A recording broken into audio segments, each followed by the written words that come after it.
என்னே அற்புதம்!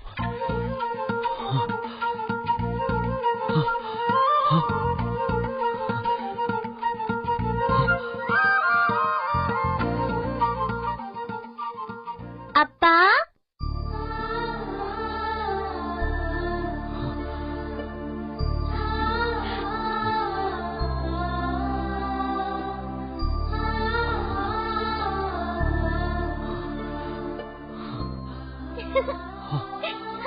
அப்பா.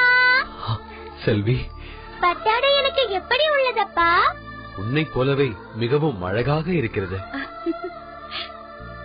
ஆமாம், நீ சாப்பிட்டு விட்டாயா கண்ணே? ஓ, சாப்பிட்டு விட்டேனே. அம்மா எனக்கு வயிறார சாப்பாடு போட்டார். சுவாமி, நீங்கள் வருவதற்குள் விரைவாக சமைத்து விட வேண்டும் என்று சமையல் செய்து கொண்டிருந்தேன். செல்வியும் திடீரென விழித்துக் கொண்டு சமையலில் எனக்கு துணையாக இருந்தாள். அப்படியா கண்ணே? ஆமாம் அப்பா. பாதி தூக்கத்தில் எழுந்து வந்துவிட்டாயே, போய் உறங்கம்மா என்று சொன்னால் நான் அப்பாவை பார்த்து விட்டுத்தான் உறங்குவேன் என்று அடம் பிடிக்கிறாள். நம் வீட்டில் ஏற்பட்டிருக்கும் அதிசயத்தை கண்டு வியந்து போய் பார்த்து கொண்டிருந்தாள் சுவாமி. இது இறைவன் அருள் அல்லவா? செல்வியும் அதன் பெருமையை உணர வேண்டும் அல்லவா? செல்வி, அப்பா வந்துவிட்டேன். நீயும் அப்பாவை பார்த்து விட்டாய். இனி நீ சென்று உறங்க. சரி அப்பா. போ. சுவாமி, தாங்கள் இப்பொழுதுதான் வருகிறீர்களா? இல்லை அபிராமி, முன்பே வந்துவிட்டுதான் சென்றேன். என்ன சொல்கிறீர்கள்? தாங்கள் எப்பொழுது வந்தீர்கள்? நம் மகள் பசி பசி என்று துடித்த போது அந்த வேதனை தாங்காமல் அவளை அடித்தாயே, அப்பொழுதே நான் வந்தேன். அடித்த மறுகணமே அவளை கட்டிப்பிடித்துக் கொண்டு கதறினாயே, அந்த காட்சியை கண்டேன். உள்ளே வர துணிச்சல் இல்லாமல், சென்று விடுவதற்கும் மனமில்லாமல் தவித்தேன். பிறகு காலனை மிதித்த அந்த காலகாலனின் காலில் விழுந்து கதறுவதை தவிர நம்மால் ஏதும் செய்ய முடியாது என்று அவன் சன்னதியில் நின்று கதறினேன். இல்லை சுவாமி, அந்த கதறல் அவர் செவியில் கேட்டுவிட்டது. காலமெல்லாம் தனக்கு குங்குலிய கைங்கரியம் செய்தவனின் குடும்பம் இனியும் வறுமையில் வாடக்கூடாது என்பதை அந்த ஈசன் தீர்மானித்து விட்டார். அதனால்தான் நம் இல்லத்தில் ஒரு கணத்தில் செல்வத்தை கொண்டு வந்து குவித்து விட்டார். சுவாமி, நான் தங்களை எதிர்பார்த்தபடி காத்திருந்து என்னை மறந்து உறங்கிவிட்டேன். அப்பொழுது ஈசன், உன் கணவர் பசியோடு வருவார், சீக்கிரம் சமையல் செய் என்று சொல்லும் அவர் குரல் எனக்கு ஒலித்தது. இது கனவா நனவா என்ற குழப்பத்தோடு கண் விழித்து பார்த்தேன். அப்பொழுதுதான் நம் இல்லத்தில் இந்த அதிசய காட்சியை நான் கண்டேன். அரிசி குவிந்து கிடந்தன, காய்கறிகள் கூடை கூடையாக கொட்டி கிடந்தன, பொற்காசுகளும் நவரத்தினங்களும் எங்கும் இறைந்து கிடந்தன. இங்கு மட்டுமல்ல சுவாமி, நம் இல்லம் முழுவதும் அரிசியும் காய்கறிகளும் நவமணிகளும் நிறைந்து கிடக்கின்றன. நீங்கள் இப்பொழுது இது நம் வீடுதானா என்று குழப்பமடைந்தீர்களே, இதே நிலைதான் எனக்கும் ஏற்பட்டது. இருப்பினும் ஒரு கணத்தில் இது இறைவனின் அருள் என்பதை உணர்ந்தேன். என் செவியில் கேட்டது இறைவனின் குரல் என்பதை புரிந்து கொண்டேன். இறைவா, எனது மனைவி தன் கழுத்தில் அணிந்திருந்த சிறு பொன்னை கழற்றி கொடுத்தாள் என்பதற்காக தங்கள் பொற்காசுகளை என் வீட்டில் குவித்து விட்டீர்களா? அந்த தாலி பொன்னிற்கு நான் சிறிய குங்குலிய மூட்டையை வாங்கிக் கொண்டு வந்து தங்கள் சன்னதியில் போட்டேன் என்பதற்காக அந்த மூட்டையில் உள்ள குங்குலியம் அனைத்தையும் நவமணிகளாக்கி என் இல்லத்தில் கொண்டு வந்து போட்டு விட்டீர்களா? தங்கள் கருணைக்கு எல்லையே இல்லை என்பதை இப்போது உணர வைத்து விட்டீர்கள். சுவாமி, ஊரில் உள்ளவர்கள் எல்லாம் நீங்கள் செய்த சிவத்தொண்டினால்தான் உங்களிடம் இருந்த செல்வத்தை எல்லாம் இழந்து விட்டீர்கள் என்று குறை கூறினார்கள். ஆனால் அந்த தொண்டெல்லாம் ஒன்றாகி இறைவனது அருட்கொடையாகி இங்கு வந்து நிறைந்திருக்கிறது. உண்மைதான். ஈசனுக்கு இதைத்தான் நாம் கைங்கரியமாக செய்ய வேண்டும் என்று யாரும் கட்டாயப்படுத்தவில்லை. இறைவன் நம்மிடம் வந்து எனக்கு இந்த கைங்கரியம் செய், அந்த கைங்கரியம் செய் என்று எப்போதுமே கேட்பதில்லை. ஆனால் இறைவனுக்கு நாம் தொண்டு செய்வதன் மூலம் நாம் நம்மை தூய்மைப்படுத்திக் கொள்கிறோம். நாம் நம்மை அறியாமல் செய்த பாவங்களிலிருந்து விடுபடுகிறோம். அதனால் இறைவனுக்கு செய்யும் தொண்டு என்பது நமக்கு நாமே செய்து கொள்ளும் மிகப்பெரிய நன்மை. நாம் இதைத்தான் இறைவனுக்கு கைங்கரியமாகவோ தொண்டாகவோ செய்தாக வேண்டுமென்ற ஆணையோ விதிமுறையோ கட்டாயமோ இல்லை. நம்மால் முடிந்தது எதுவாயினும் அதை இறைவனுக்கு தொண்டாக செய்யலாம். உதாரணமாக, இறைவனுக்கு பாலாபிஷேகம் செய்ய நாள்தோறும் பால் கொண்டு வந்து தரலாம் ஒருவர். அந்த இறைவனுக்கு அர்ச்சனை செய்ய மலர்களை பறித்து தரலாம் ஒருவர். அவருக்கு என்னை போல் குங்குலியம் என்னும் நறுமண புகை போடலாம் ஒருவர். யார் என்ன செய்கிறார்கள் என்பது முக்கியமல்ல, அதை எப்படி செய்கிறார்கள் என்பதுதான் முக்கியம். காலம் தவறாமல் ஒரு மனதோடு உண்மையாக வழிபட்டால் அந்த இறைவனுடைய அருள் பரிபூரணமாக கிடைக்கும். அதற்கு நம் இல்லத்தில் நிறைந்திருக்கும் செல்வமே போதுமான அத்தாட்சி சுவாமி. சுவாமி, தாங்கள் இன்னுரையோடு இறைவனுக்கு குங்குலியம் இட்ட பலனை என்றுதான் நானே பரிபூரணமாக உணர்ந்தேன். அபிராமி, இறைவன் என் கனவிலும் தோன்றினார். அப்படியா? ஆம் அபிராமி, இறைவன் எனக்கு ஒரு முக்கியமான கட்டளையும் விட்டுள்ளார். என்ன சுவாமி அது? அது என்னவென்று ஈசன் என்னிடம் சொல்லவில்லை. ஆனால் உன்னால் உலகமே போற்றத்தக்க ஒரு உன்னதமான காரியம் நடக்க இருக்கிறது என்றார். சுவாமி, எந்த ஒரு செயலையும் செய்பவரும் அவரே, செய்விப்பவரும் அவரே. அந்த பெருமாள் என்ன நடக்க வேண்டும் என்று தீர்மானித்திருக்கிறாரோ அது நிச்சயம் நடந்தே தீரும். ஆகையால் அதை பற்றிய சிந்தனையை அந்த பரமனிடமே விட்டுவிடுங்கள். அனைத்தையும் அவர் பார்த்துக் கொள்வார். அபிராமி, என்னை மன்னித்துவிடு. ஏன் சுவாமி இப்படி சொல்கிறீர்கள்? நீ எந்த நிலையில், எப்படிப்பட்ட சூழ்நிலையில் யாருமே எளிதில் செய்ய முடியாத ஒரு காரியத்தை தன் குழந்தையின் பசியை போக்க வேண்டும் என்பதற்காக உன் தாலியை கழற்றி கொடுத்தாயே. ஆனால் நான் குங்குலியத்தை பார்த்தவுடனேயே அனைத்தையும் மறந்து அதை வாங்கி விட்டேனே. சுவாமி, தாங்கள் செய்த அந்த மகத்தான செயலில் மகிழ்ந்துதானே இறைவன் நமக்கு அருள் புரிந்தார். அது மட்டுமல்லாமல் உங்கள் தொண்டால் தானே அந்த ஈசனின் குரலை நான் கேட்க முடிந்தது. இத்தகைய பாக்கியம் எனக்கு தங்களால் தானே கிடைத்தது. அதனால் அதை நினைத்து தாங்கள் வருத்தப்படாதீர்கள். அபிராமி, அந்த எம்பெருமானால் கிடைத்த இந்த செல்வத்தை கொண்டு அவரது அடியார்களுக்கு அன்னமிடுவோம், திருக்கோயில்களுக்கு திருத்தொண்டு செய்வோம். நம்மால் முடிந்தவரை சிவத்தொண்டினை தொடர்ந்து செய்வோம். ஓம் நம சிவாய.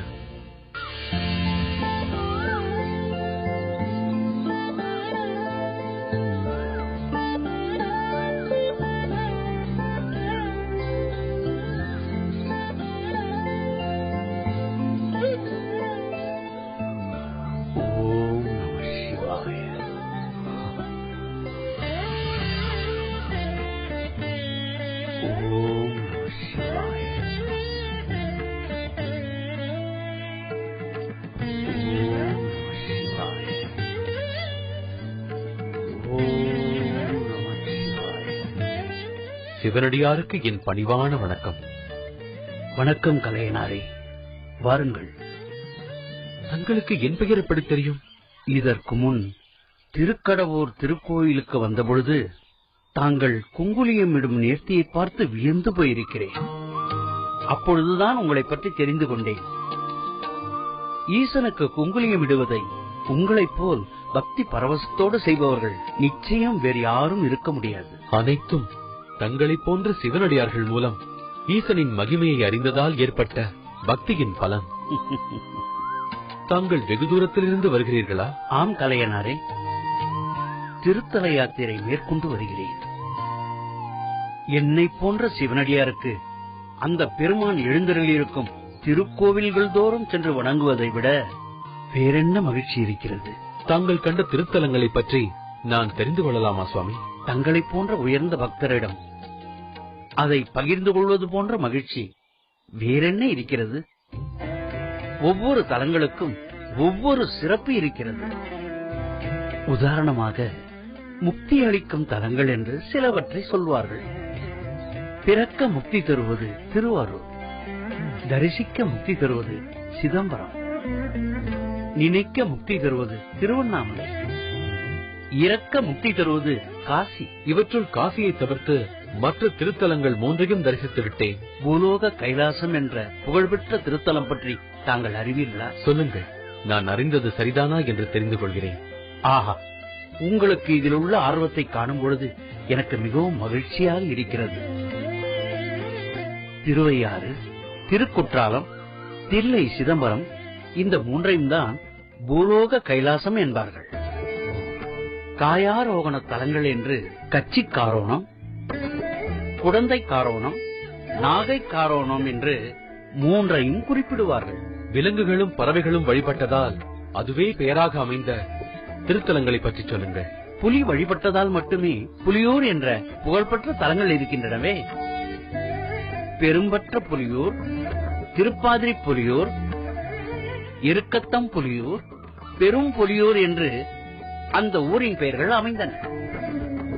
பசு வழிபட்டதால் அதே பெயரில் அமைந்தவை திரு ஆவடுதுறை, திரு ஆமத்தூர்.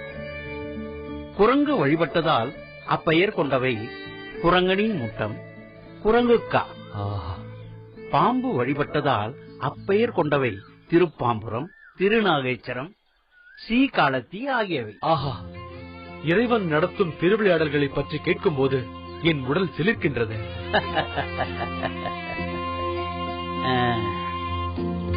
கலையனாரே, திருப்பனந்தாளில் தற்போது வியக்கத்தக்க திருவிளையாடல் ஒன்று நிகழ்ந்திருக்கிறது. அப்படியா? என்ன சுவாமி அது? சொல்கிறேன். திருப்பனந்தாள் திருக்கோவில் உள்ள ஒரு சிவலிங்கத்தை தனது ஆத்மலிங்கமாக கொண்டு தாடகை என்ற ஒரு அம்மையார் வழிபட்டு வந்திருக்கிறார். அவர் வழக்கம் போல் இறைவனுக்கு அபிஷேகம் செய்வதற்காக பால் குடத்தை உயர்த்திய பொழுது அவரது மேலாடை நழுவியது. ஆகையால் குனிந்து ஊற்ற முடியாமல் அம்மையார் தடுமாற சிவலிங்கமே சாய்ந்து அந்த அபிஷேகத்தை ஏற்றுக்கொண்டது. அதனால் அந்த சிவலிங்கம் இன்றும் சாய்ந்த நிலையிலேயே இருக்கிறது. பெருமானின் கருணைக்கு எல்லையே இல்லை. தன் பக்தையின் மானம் காக்க தாமே தலை தாழ்த்தி அந்த அபிஷேகத்தை ஏற்றுக்கொண்டாரே. அதைவிட அதிசயம், அந்த சிவலிங்கத்தை சோழ மன்னரே முன்னின்று நிமிர்த்த முயன்றும் முடியவில்லையே. என்ன சொல்கிறீர்கள் சுவாமி? மன்னர் நினைத்தும் சிவலிங்கத்தை நிமிர்த்த முடியவில்லையா? கலையனாரே, அந்த சிவலிங்கம் நிமிர வேண்டுமானால் மன்னர் நினைத்தால் மட்டும் போதாது, அந்த மகேசன் நினைக்க வேண்டும். யாரோ ஒரு பக்தன் மூலம் அந்த சிவலிங்கத்தை நிமிர்த்தி அதிலும் ஒரு திருவிளையாடல் புரிய வேண்டும் என்று நினைக்கிறார் அந்த ஈசன்.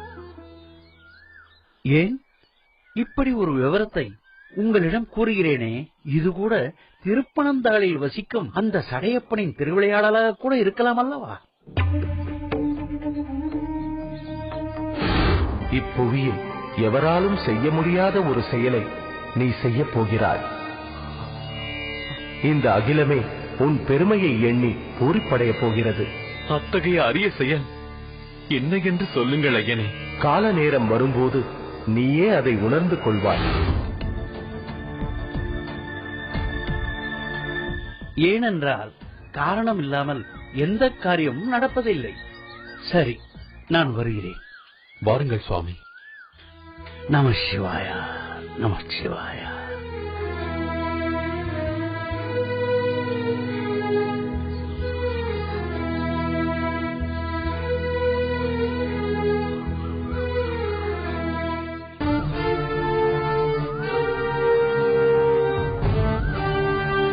மாமன்னருக்கு என்னுடைய பணிவான வணக்கம். வாருங்கள் அமைச்சர். ஏதோ முக்கியமான விஷயமாக என்னை சந்திக்க வேண்டும் என்று கூறினீர்களாமே? ஆமன்னவா, திருக்கட ஊரிலிருந்து கலையனார் என்ற வியாபாரி தங்களை காண வந்திருக்கிறார். வியாபாரியா? என்ன விஷயமாக வந்திருக்கிறார்? முழு விவரத்தையும் தங்களிடம்தான் கூற வேண்டும் என்கிறார். பொதுவாக திருப்பனந்தாளின் சிறப்பை பற்றி பேச வேண்டும் என்கிறார். சரி, அவரை அழையுங்கள். உத்தரவு மன்னவா.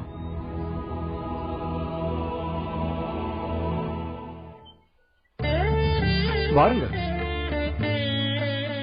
மன்னவா, இவர்தான் நான் கூறிய கலையனார். சோழ நாட்டின் வளத்திற்கும் மேன்மைக்கும் வழிவகுத்த ரோத்துங்க சோழ மாமன்னருக்கு என் பணிவான வணக்கம். வாருங்கள்.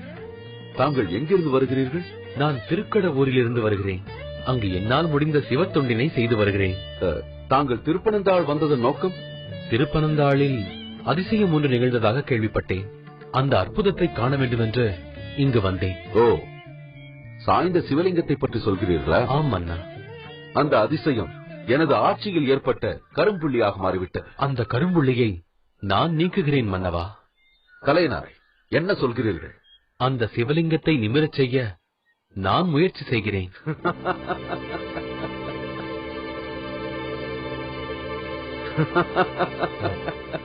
மன்னவா, நான் ஏதேனும் தவறாக சொல்லிவிட்டேன்? கலைநாரே, நீங்கள் சொல்வதை கேட்டு சிரிக்காமல் நான் வேறு என்ன செய்வது? நான் இந்த சோழ நாட்டின் மாமன்னன், சிறந்த சிவபக்தன். ஈசனுக்காக பல ஆலயங்களை அமைத்திருக்கிறேன். சிவ தொண்டுகள் பல புரிந்திருக்கிறேன். அப்படிப்பட்ட நானே பல முயற்சிகள் எடுத்தும் அந்த சிவஸ்வரூபத்தை சிறிதளவு கூட அசைக்க முடியவில்லை. ஆனால் நீரும் சாதாரண வடிவம் செய்து ஏதோ சிறு சிவ தொண்டு செய்துவிட்டு என்னால் சிவலிங்கத்தை நிமிரச் செய்ய முடியும் என்கிறீர்களே. அதை நினைத்து சிரிக்காமல் நான் வேறு என்ன செய்வது? தேவையில்லாமல் என் நேரத்தை வீணாக்காதீர்கள். ஒழுங்காக சென்று தங்கள் வணிகத்தை கவனியுங்கள். மன்னவா, தங்களின் சிவபக்திக்கு முன் எனது பக்தி மிகச் சாதாரணமான பக்திதான். தங்கள் சிவ தொண்டிற்கு சமமாக யாரும் செய்ய முடியாது. இருப்பினும் என்னால் முடிந்த முயற்சியை செய்து பார்க்கிறேன் என்றுதான் சொல்கிறேன். கலைநாரை, மீண்டும் அதை பற்றி பேசிக் கொண்டிருக்காதீர்கள். அதனால் எனக்கு ஏற்பட்ட மன உளைச்சல் போதும். ஒவ்வொரு முறையும் அந்த சிவலிங்கத்தை நிமிரச் செய்ய முயற்சி செய்த போதும் அதில் சிறிதளவு கூட வெற்றி கிடைக்கவில்லை. அதற்காக ஊரை கூட்டி மக்களிடம் ஒரு எதிர்பார்ப்பை ஏற்படுத்தி அது நடக்காமல் மீண்டும் நான் அவமானப்பட விரும்பவில்லை. அது மட்டுமல்ல, வருவோரும் போவோரும் எல்லாம் நான் செய்கிறேன் என்பதற்கு அது ஒன்றும் சாதாரண விஷயம் அல்ல. கலைநாரே, தாடகை என்ற மகா பக்தையின் மானத்தை காப்பதற்காக ஈசன் இப்படி ஒரு செயலை நிகழ்த்தி இருக்கிறார். ஆகையால் சிவத்தொண்டால் யார் அந்த ஈசனை முழுமையாக திருப்தி செய்கிறார்களோ அப்படிப்பட்ட ஒருவரால் தான் அந்த ஈசனை நிமிர்த்த முடியும். நான் அத்தகைய உயர்ந்த பக்தன் என்று ஒருபோதும் சொல்லிக் கொள்ள மாட்டேன். ஆனால் எது உயர்ந்த பக்தி என்பதற்கு எந்த அளவுகோலும் இல்லை. இறைவனுக்கு எதை செய்தால் அவரை இறைவன் உயர்ந்த பக்தனாக ஏற்றுக்கொள்வார் என்பதை நாம் நிர்ணயிக்க முடியாது. சாக்கியர் என்பவர் கல்லால் அடித்ததை கூட மலராக நினைத்து ஏற்றுக்கொண்டார் ஈசன். கண்ணப்பரின் பன்றியின் இறைச்சியை தந்தபோது அதை மகா பிரசாதமாக நினைத்து உண்டவர்தானே எம்பெருமான். அதனால்தான் வெள்ளை கமலமல்ல வேறெந்த மலருமல்ல, உள்ள கமலமடி உத்தமனார் வேண்டுவது என்று சான்றோர்கள் பாடினார்கள். ஒன்றை முயன்று பார்க்காமலேயே இது முடியாது என்பதை விட தோல்வி நேர்ந்தாலும் பயமில்லை என்று அதை செய்து பார்ப்பதில் தவறென்ன இருக்கிறது? உமக்கு அது தவறொன்றுமில்லை. ஆனால் எனக்குத்தான் மேலும் மேலும் அது அவமானத்தை ஏற்படுத்தும். பகை நாட்டவன் அதை பார்த்து பரிகாசம் செய்து சிரிப்பான். கலைநாரி, இனியும் என்னால் உம்மோடு பேசிக் கொண்டிருக்க முடியாது. அமைச்சர், இவருக்கு ஏதேனும் பொன்னும் பொருளும் கொடுத்து அனுப்பி வையுங்கள். மன்னவா, பொன்னும் பொருளும் எனக்கு எதற்கு? அதை வேண்டிய அளவிற்கு ஈசன் எனக்கு அளித்திருக்கிறார். இந்த திருப்பனந்தாள் ஈசனுக்கு தொண்டு செய்ய எனக்கு வாய்ப்பு கொடுங்கள் மன்னவா. கலைநாரி, இதற்கு மேல் பேசி என்னை கோபத்திற்கு ஆளாக்காதீர்கள். தயவு செய்து சென்று விடுங்கள். மன்னவா, நாமும் பல முயற்சிகள் செய்து பார்த்துவிட்டோம். ஆனால் முடியவில்லை. இருந்தாலும் இவரது விடாமுயற்சியை காணும் பொழுது இவருக்கு ஒரு வாய்ப்பு கொடுக்கலாமே என்று எனக்கு தோன்றுகிறது. அமைச்சர், அனைத்தும் அறிந்த தாங்களே இப்படி பேசலாமா? நாம் இவருக்கு ஒரு வாய்ப்பு கொடுத்து அது தோல்வியாகிவிட்டால் இவர் என்ன சொல்வார்? என்னால் முயன்றவரை முயற்சி செய்தேன், ஆனால் முடியவில்லை என்று சொல்லிவிட்டு போய்விடுவார். அதனால் ஏற்படும் அவமானமும் வேதனையும் யாருக்கு? எனக்குத்தான். மன்னவா, இந்த முயற்சியில் தோல்வி ஏற்பட்டால் தாங்கள் எனக்கு எந்த தண்டனை கொடுத்தாலும் அதை நான் ஏற்றுக்கொள்கிறேன். ஈசனுக்காக எதையும் ஏற்க நான் தயாராக இருக்கிறேன். தயவு செய்து எனக்கு அந்த வாய்ப்பை தந்தருளுங்கள். ஆமன்னவா, ஒரே ஒரு முறை வாய்ப்பு கொடுங்களேன்.